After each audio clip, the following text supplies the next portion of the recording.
Les forêts jouent un rôle vital dans l'équilibre de nos écosystèmes. Elles stockent le carbone, abritent la biodiversité, protègent les sols et fournissent du bois. Face aux enjeux climatiques, économiques et écologiques, leur gestion durable est devenue une priorité. La préservation de la forêt impose aujourd'hui une connaissance précise et incontestable de cette ressource naturelle, d'où la réalisation des inventaires forestiers. Depuis 2 ans et demi, donc, le cabinet AEF développe un outil informatique qui s'appelle Tomoforêt. Donc, l'objectif de Tomoforêt, c'est de moderniser l'inventaire forestier en obtenant des résultats précis qui ne sont plus des évaluations mais bien des mesures. Les inventaires forestiers sont réalisés manuellement. Ils consistent à effectuer différents relevés sur le terrain, mesure de la hauteur avec des télémètres, mesure des diamètres avec des compas forestiers, mesure des circonférences avec des mètres rubans. Ces inventaires sont réalisés sur des surfaces déterminées qui diffèrent selon les besoins. Les outils que nous utilisons ne sont plus les compas forestiers, les mètres rubans, les télémètres, mais le lidar terrestre. Nous utilisons un lidar terrestre mobile qui permet de scanner la forêt au pas d'homme, c'est-à-dire que le technicien qui tient cette machine se promène dans la forêt avec un parcours bien précis et permet de relever donc une surface qui va de 1,5 à 1 hectare en environ 30 minutes.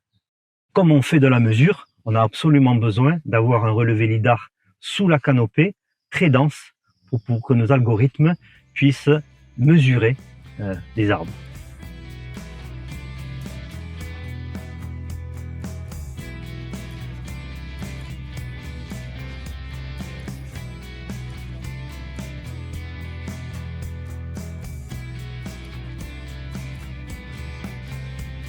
Une fois le relevé terminé, les données issues du lidar mobile terrestre sont récupérées sur une clé USB.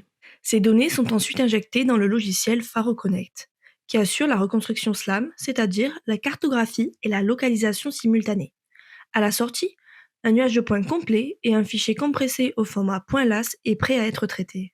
On commence par extraire la zone utile. Cela permet de réduire le volume de données à traiter, en se concentrant uniquement sur la partie scannée sous la canopée. Le nuage de points est ensuite mis à plat. Le relief est neutralisé, ce qui facilite toutes les analyses qui suivent.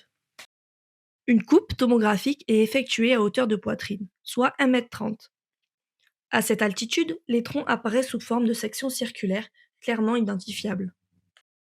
Les éléments parasites sont éliminés, grillage, végétation basse, mobilier forestier, etc.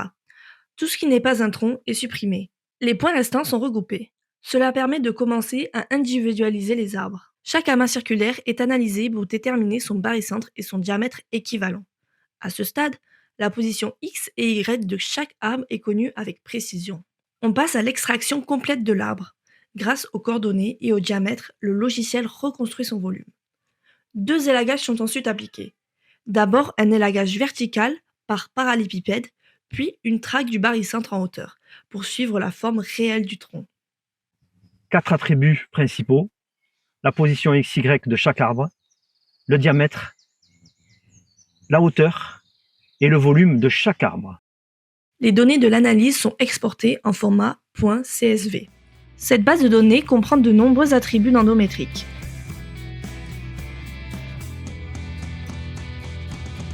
Ce fichier peut être ensuite importé dans n'importe quel SIG.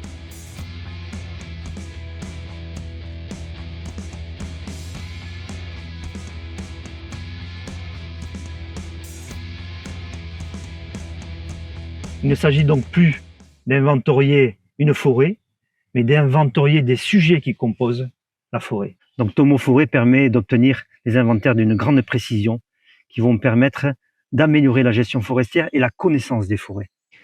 La suite de Tomoforêt, alors il y a énormément de possibilités. Nous sommes en train déjà de travailler sur comment, à partir d'un inventaire effectué par Tomoforêt, le reporter sur des surfaces plus importantes. Donc, c'est-à-dire de la statistique, mais de haute précision. Donc, nous sommes vraiment en train de travailler aujourd'hui, et c'est un travail qui va se faire dans les prochains mois, de vérifier la capacité d'extrapolation d'un inventaire forestier par lidar terrestre, une surface de 5000 m² à 1 hectare, sur une parcelle entière de 10, 15, 20 hectares, voire plus. Nous allons travailler également sur les essences parce que le nuage de points permet d'obtenir de la 3D, de la géométrie, mais ne nous dit pas quel est l'essence. Donc à partir de l'IA, à partir de l'image, nous sommes aussi en projet de rajouter cet attribut essence automatiquement donc sur un inventaire forestier réalisé par Tomo Forêt.